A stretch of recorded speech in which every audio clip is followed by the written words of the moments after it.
E mua I whaatalo whaatu Samoa, I le maleifo o manuia mai le nei Taeao fōu. Ai o maia, te I o tātou Tapuaiga atu I le atua. O le nei, I o tau mātatao I le ali.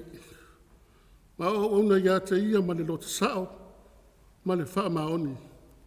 A I o tautu ese ina o atua na o ona ia I o tau tamā I le lai tu o le vaitafi. Ma ai ko pito, ma ia o tau o auna I le ali. Pea whai whai e le anga ia te au tau auna I le ali. I nā fili ia o tau I le asonei. Po ai tau te au auna iai. Po atua na au auna iai o tau tamā. O e sai le lai tu o le vaitafi. Po atua o sa amori. E o la tau le nuu o tau no nofo ai. A au nei, ma lou a inga. Ma tau te au auna I le ali. Se o tātou te talo mo le ngang pa ia. No mātou ta mai o le langi. O le atua e au mea umalava. O le Pulega au I le langi ma le lalo langi. O le atua le mana o le mamalu. Ma le malosi umalava. Ua poto o tangata I le nei Taeao. Ta māse I o mātou whaile taulanga. O le whawhetai, o le vi inga, o le whamanu, ma le whanetanga I ate o e te tau wai. Pa ngā lea, e le ma whai o no mātou, whai o le ngā luenga. O no mātou ngau I, ma no mātou mativa whale a nganga ta mau. O mātou wala awa I le a nganga o le mālos, o le mana o le poto, ma le ilo mea lilo o malawa. Mātou te ma whai ai o na whai o le sauninga nei. Ia vi ia ai lo suafa. A fio mai a nganga sai. E alati a Iesu ke visolo mātou a li I whaola. Ameni. O le whaita wina o le tuspa ia. O le ama o le tusi mai le whengainga fau. O le tusi le apostolo o paule le kalesia I kolnito. Kolnito mua moilo na mata upu se fulu. O te whaita wina le whai upu se fulu ma le walu. E whangata mai le lua se fulu ma le rima. Whaafafonga I niso a fionga o le tātou wali. Sila I tangata Israelu I le la le tino. O e a ai taulanga. Ua le tofu e I tu whaanga whaatasi ma le whata whai taulanga. Sea foi o te whai atuai. O se mea o ngā ea le tupua. O se mea o ngā le mea ua whasia mo tupua. E le ai. A o mea ua whasia nu ese. Ua whasia e I la tau mo te moni. Ai le o le atua. O te le loto fo ina I o tau ma futa whaatasi ma te moni. Tau te le ma whaia o na inu le ipua le lii. A toa ma le ipua te moni. Tau te le ma whaia o na whaatofu sia le lao aia le li. A toa ma le lao aia te moni. Tātou te wha ono ea I le li. Ua siri ea ro tātou ma losi I lona. Ua ta ngā tā mea uma I a tea. Ua ta tanga mea uma I a tea. A ua lea o ngā mea uma. Ua ta tanga mea uma I a tea. A ua le wha ama whana mea uma. A ua le sa ile se tasi lona lawa le lei. A ia tai tasi ma sa ile le lei o le isi. O mea uma ua whaata wina I le mea whaata waia ano manu. Ia o tau a ai. A ua lava le fesili o no le loto fua te ifu. Ia wha manu ia mai I le atua. I le whaita wina o ana fionga pa ia. Ma ia tu mau watu ia te ia lona lava vi inga nei e whaavavau lava. Amen. O le launga I le suafa ma manu o le atua le tamaa, le alo ma le anganga sa. Amen. O le amau le matua, mai le tusi sa tātou whaita wina mai le whenga fau.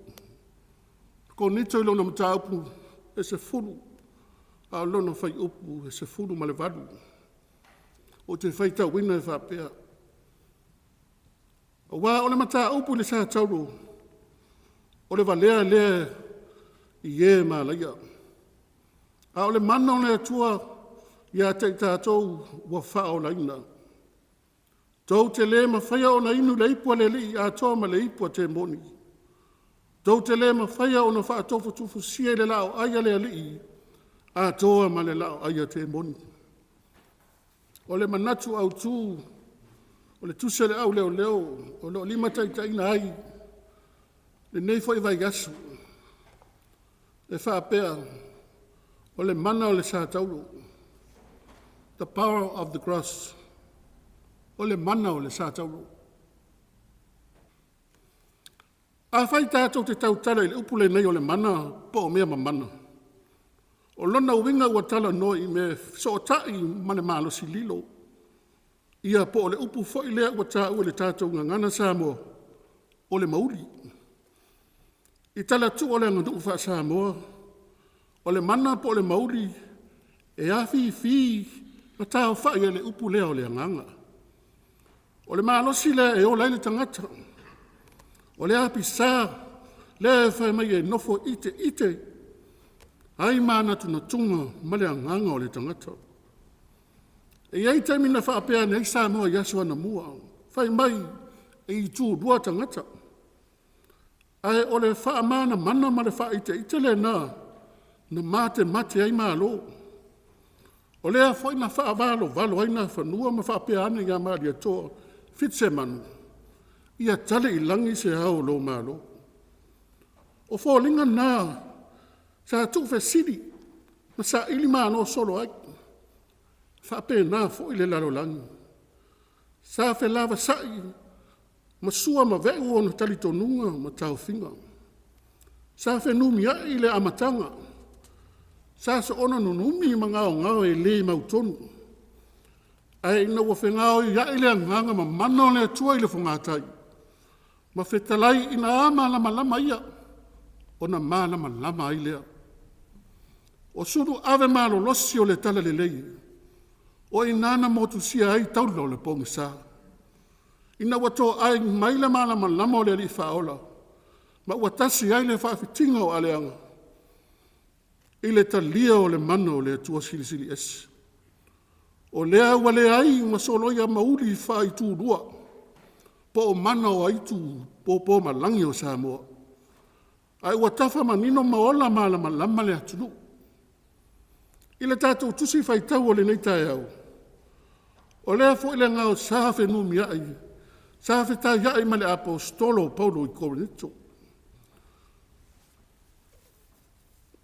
Ina o nofo ai Paulo mo le tasi ma le afa tausanga i Korinito. I lana malanga wha amiuso nawe luna lua. Sa ia ilo ai le matua whete e nai o tadito nunga o Korinito. Ma le mana o le tala inga na ia o atu. O lana tusi mua lane nei a Korinito. Na tusi mai e feso i lana malanga wha amiuso nawe luna tonu. Ua matua lui ma losi ai i a Korinito. E le ai se au ngā, e tali tonu wai o la te watua tā ua. O le pete ono e leni ma Roma, i le ai se manu e mau ai. O le whaafita auri lea, ua whai ma ngase ngase o le kare se konito. Ua mai tau winga la wai ma maa futa niso i Tapuaiga whaapau. Ua ai ma whieinu ai, i mea sa o se tau langa i atua mamati. I lo la tau lava malama. E le aise mea whai nai. A tonu e whaafia nai le atua. E pei ona talia e le au kerisiano o le whaamanutunga le toto ma le tino pa i o Yesu. E le a whaina le a ai. Whieinu ma maafuta whaatasi ma tangata whaapau. O le mea sili ma tā ua uma ona whaapaia. Mai a tangia mai. Ua tau ma whai e tumu wai te tusa. Le wha tusa o le tino ma le toto pai o le ali. Ma mea sa la tau wastau langa i a tua wha pau. Ua ta ai wha whala ai e le wha fia poto. Ma le wha sau sili mea pa ia i gai le ola. Ma mea ma mate. Lea ua toi wha amanatu e Paulo i a konito.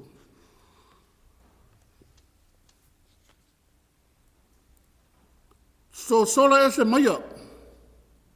So sola ese mai lei foi tupua.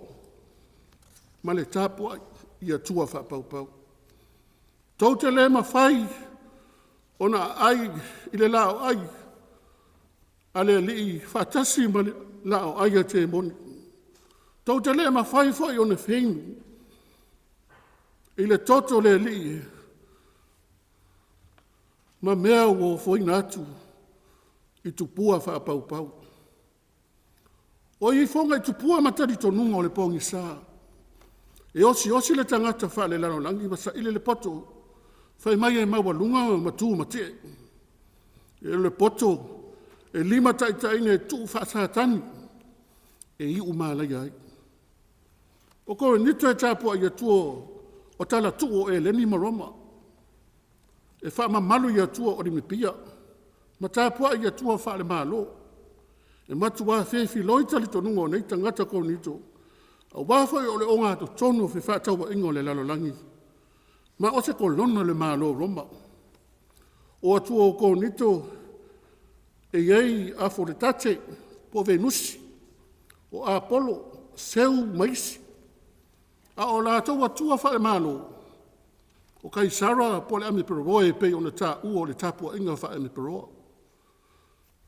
Ma ua Tapuaiga ia tua wha pau o ko nito. O se uro se sala, o loo sa pasu i ele ngasu ma le ngao sao taritonunga, whewhi loi ese.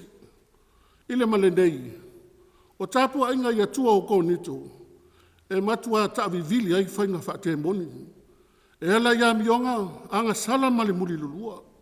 O taua tane matali ngā tane, e le o le aa tui e le i le tua. O le fesili, e mafua mai whea nei taritonunga ese ma le pauliuli. E mai le poto ma le maalose le tangata waifa i tupua, ma ua atua i le tamau a inga. Tupua ma mate whai mata ta linga ma le ngutu, ai le ma whai ona wā ai, wha longo pe tautala. E whai o la tau isu ai le songi. E whai vāe ma lima, ai le ma whai ona savali ma tango. E le ai fo se leo i o la tau whai. Fea le tufo i le Tunumafono. Aua nei whai mo aini atua ese o luma. Aua te ifo iai pe te Tapuaiga iai. Ua ane. O le poto moto lea. Ua whaate se inga ai fo i Israel. Le nu o le atua. Ua avele tamau a inga ma le atina e ino le malo i sa i linga ese. Ua ofi mai ai mea te se ma le malaia. A lena whetala ane ai lea tua ia Isaia. Lea fo i wata ue le apostolo Paulo. I le tusi a konito. O te wha o matia le poto e poto. Ma o wha lea o ngā ina lea ta mai o e ata mamai. Sa whetu na i muni ao le tō whapa ia lea tua. Pese a se a wala e lawe ina mai ele lalolangi. Mai le maua lunga o le poto ma le ata mai ngao i. Ma le whenumi a i o le tangata. O le ale i unga o le whaatua whala inga pa ia le atua. O le saa tauro e tui mo mamo. Ma wha maua lalo ina ai mea maua lunga ma le ino sia o le lalolangi. O lona winga o le saa tauro. O lona wha sino manga lea. Na tau walunga ele tō wha sa ili mafua a le atua. Na amata la langa mai le amatanga. O le ata o le saa tauro. E amata mai le liu tino tangata o le atua. Ua sa saa o na mamalu. Ua wha ama walalo ina. Ua liu tino le atua.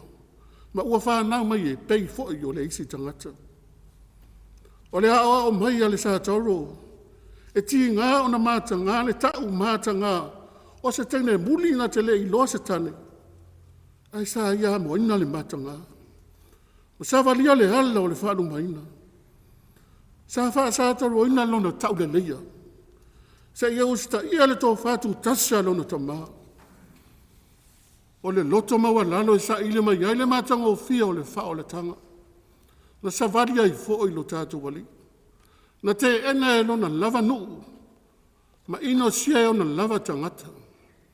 Sa tau pule ina fo i e lona lava a ina. A whaila e whesili ngia. O le ale mana o le sa tau. O le sa taro o na o ni la au mamate o iei. Iona fōringa wa aia o le la au ua whaia e whaakoruse. Ma ua avea ma whaasalanga onga ma le mātu ia. E tau iai le a mio fō wale ma le ola te te o tangata soli Tunumafono. O lona winga, o le sa taro o se mea sa le tā ua ma whaatau wao. Ai ua ui ngā ma lo loto lona tā ua. Ina ua ato fuli e le atua e whai ma ave whi au. O lona maa lo e whaavavau. O lona winga, ua so lofo le matie ma le whaua lunga wha le tangata. Ai ua whao ngā ina e le atua mea vai e ala ma yeilo na mana whaola mō tangata uma. O le ase mana o wa ai e le sa tauro o Yesu ke visu. O le winga lo loto le wha sa tauro ina. O le lafua i o lona wha mua i a te ia lava. Ai ua loto atu e puapua ngā tia ina ia sao ai le isi. O le mana o le alofa tongi ola. Ua na amo ina le sa lau rua le tangata. Ai whai o ia masui e wha sala ina. Mo le tangata ngā sala ina ia wha maa ngalo ina. E pe ona whai maile pese lua se fu ma le wha le kale sia. O le mea e ofo ai lona lofa wha penei. Wana le wha sao ina ai lona alo lo le lei. Ina ia maa ngalo ai tātou uma ma ola ai. O le fe au le maliu o Yesu i lungo le sa tauru. E fōlingo se me vai. Whātau waa ma le valea to e lea o ngai tangata o le larolangi. Pei tai mo i lātou e tali tonu. O le fe au le sa tauru. O le maalosi moni lea ma le poto sili o le atua. Lātou te iloa e sili ese no mawae. Na ilo le poto o le tangata. O nisi o fe au o ngā tonu o le sa tauru. O te sa tauru o male mana. O le tala i se whaola e wha sa tauru ina. E matua le tali tonu ina. Ma o se mea whaatau waa ma le valea i manato o tangata. E le tali tonu. Ai o le tala le nā. I le mana o le atua. O le mitamitanga sili mo e whaatuatua. Lua. E whaato i lalo ina e le sa tau le poto wha le tangata. Whai mai le poto wha le tangata. O le wha tau ina o le unga wha aluma ina. O le wa tau mātanga ai. Ai wa wha ali mai e le sa tau. O le nofo ali e le o le tangata ua la fwa ilo na whai fili le lalolangi. Ai ua manu ma lo ma whaato i lalo ina le lalolangi uma. Ua wha ali le ma malu o le atua. I le sa tau mātanga ma le whaatau wa. Ai umata ngā le tangata i ana lava sa ilinga wha le tangata. Ia manatua. E sili atu ona mamana me maua lalo. Na ilo le mea maua lunga ma le fia sili.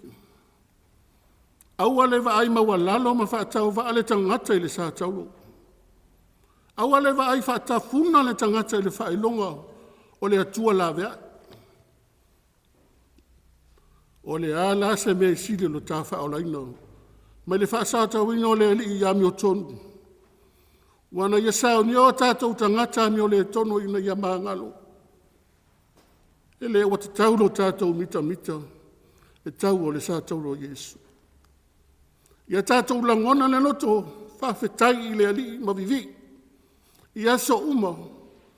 Ona o le ngāruenga. Ma le wha o le tanga i lungo le sa taulo. Au wā oe ma. Ua ia whai taulanga mai ai. E ala ilona alo pelo Yesu. Ina ia tongi ola ma whaasau ina. E ola le pāngo tā. Ia manu ia tāpua inga masau ninga ilona asapa ia i Samoa mātu nue mamau. Manu ia lau fo launga Samoa. I le suafo Yesu. Amene. O le a tātou pepese i le pese whaas funmaletasi. Whaas funmaletasi. Pese tātou te vivi iai.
te talo le whawhitai,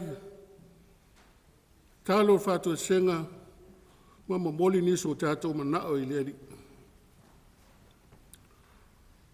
Lo mātou tamai o le langi, e pa ia lava lo suafa, le tupu siri ase ma le mamalu, le todu tasi pa ia, le tamale alo ma le anganga sa. E vivi ia e mawha manu ato o mātou anganga ia te oe o le atua mamana, o lo soifua lava pea, e whawhetai ma whaane ina oe le pule au I ngā luenga mamana, ma le matangofia o ma lava o lo tumu ai le langi ma le lalo langi. Ua malaifua manuia mai lo watunu mai malo longo le po o mawai. Sa e leo wa le tu le moi. Wa fuai o na le sa tia lo mato wola I mala o le pongi sa. O nisi fo I sa fea ngai ma tiuti mga ruang o le po o mawai. Nisi sa I di uta ma le tai. Lea ua mapu manuia I fanua. Wai u manuia fe au malawa singa o le nawa yaso wa tuanai. E ui na whitai ia e le fō launga ma pe au langa vale o le ola. Ai peitai, whawhetai I le ola fōu ma le mālosi whawhowina. Whātasi mau manuia sautua laso le tino, le mawhau ma le anganga. Leo lo mātou mau ai le fia ma le sao le tonga. Ai maise lau whamalo longa I o mātou tino mamai. Whawhetai lau alofa tau muri fe au mga luenga te tono a inga. No le malo ma le ekalesia. Sa e au le urufafo ma le urufale I aso taitasi. Le leo ino whanau le ala usu atu ia onga ma le toe fo I mai. Whapea fo I ta maa le Tapuaiga nai tua ama atutua. I maota malawa. O lou lava nganga pa ia leo lo mātou fisoso na sili. Wa le lei mamanu ia ai wha moenga lau whanau. Whawhetai au a fionga pa ia, wala mai ai lau fina ngalo mo I mātou. Lea tā ua o le whātua wha maoni, le ola matau ma alo lofa wha maoni I ate oe. Ai le o le ola fe mau wai. Whawhetai lau a lofa wha pale, ono no mātou talia ino o tupua mātua wha pau I o mātou lotu. Ua whaua ai lau a fio anga I o mātou tangata. Sili ono mātou loto ma mawhau ia so ngā luenga. Ma le lenga na e sau ni ala ia Yesu I lungo le sātau. Le mana na ngā luenga whaola mo le lalo langya ngā sala. Wa whai ai oe ma so o tanga le wā o I mātou o tangata ngā sala ma le atua a mi o tonu. O e whaatoi lalo I nā ai le oti ma se oli I na ua e toi tū manu mālo. Ia vi ia lava oe e whaavavau lava. Ai panga lava lea lo mātou atua, e langona lava le whaatau waa ma le loto maasiasi lumo lo mamalu. Ono o tangata e anga sala lava masori tula fono I mātou. O tangata fo vale ma le anga maasisei. E tau tino ma le whaamaoni, e mai lava I o mātou tumua I e oifo I o mātou alofi vai. Wa pisi ma ele lea ia ngā sala, ma mea leanga o leola nei. Wa mātou au te tae amo a mātou sa tauro, ma muli I o wala. Ai mai se ele ali ie, o lo mātou wha sa tauro ina peo oe. E ala ia mātou a mio māta ngā ia so uma. O lo mātou wifo lava le tupua mātua wha pau. O lau sila whanga pa iele, eise me lilo. Wa to ele atu o mātou loto I le ta fo e lo sa tauro. O mātou whātou ese atu wha mole wha ngalo I mātou. Ta mai, a vea ia le toto no wha malingi ina, malono tino no wha momo ina e ngalo ai o tangata anga sala. Wa whai oe mo mātou atua. Wa whai fo I mātou mo tangata. O mātou talitonu ma le whātua tua o e lava e manu ia ai mātou. Fōa I mai ma e whātupu tele ina lo mātou ma losi whale anganga. E tino ma le mawhau. Mātou te whai ai au whi au e te tofi ai mātou. Tō whinga ma ngā luenga te tono le mālo, le ka le sia nuu mainga, e vi ia ai oe le au noa. Ai mai se ai fo ele nei aso pa ia, a sa ni atu lau whanau ma utangata whaatua tua, e o si tau langa whaafetai ia to ei, i e ka le sia kerisiano umai to tono Samoa ma tunu e mamau. Whamanuele ngā ruenga fola le tale le leine nei aso. Ia paule fatu i loto maanganga, to tongo ni mo e fau e whaoloina mo e malou ma lo e whaavavau. Whamanuia fo i la tau olo ngā lue mo le soifua manuia lau tele o tangata, i le nei aso. Whamanatu mai pēlo wa ngangia i mātou, e tā ua o le whaapa ia ma whaamamanu i lau sāpati. Mātou te mālo lo ma le loto whaafitai i lau alofa. O se i vanga nā ngā lue ngā alofa kua te tau monisi. Whaamanuia Samoa mai maunga te tele e o i maunga iti. Ma Samoa lo au mau ma ngā lulua i atunu e mamau. Mātou manatua lau whanau puapua ngā tia i so se vaipa noa le lalolangi. Se e alofa ngia o la tau mawhatianga. Whaamalosi mawhisoso ni mailo anganga mātou te lavatia ai. O na amo mātou lava sa tauro i rui tau. Ma whaafita uli o loo whea ngai mo lo mātou wola walauina. O mātou manatua e foile au kerisiano. O sawa ina le lalolangi. O na ole moli maule sa tauro manu malo le kerisa to e tu. Ia mumu ma susuru pēle la mepo le whaatua tua. Na ia ola ma lama ia nganga o paolo ngia ia ngasala. Ia vea ma meli sua malie. Ki ngā ma puapua ngā ono le mau ia te oile ke riso manu malo. Yesu ke riso e. Ua maa e ona e whaai lolo to e fio whaalua mai. Ma tau tele i lole taimi ma le tu waso e tau nuai. Pei tai wana oe te sila fia. Te soso ni mai na ia wha amalo sia. Ma tu maulo ma tau whaatua tua e wha tali ai pēr ma le ono sa. Ma whaia pēr lo fina ngalo ia sa umo lo ma tau wola. O lo ma tau te talo lea ta ma wha tase ma te talo leo leoa. I loto lau wha nau whaatua tua. Ua ma tau wofo inatu ia whaia iai lo fina ngalo. Ai awa o ma tau loto e ala atu le suafo Yesu. A o le manuia ma le file mu moni o ele atua le tama. Ma loa le pelo Yesu ke riso.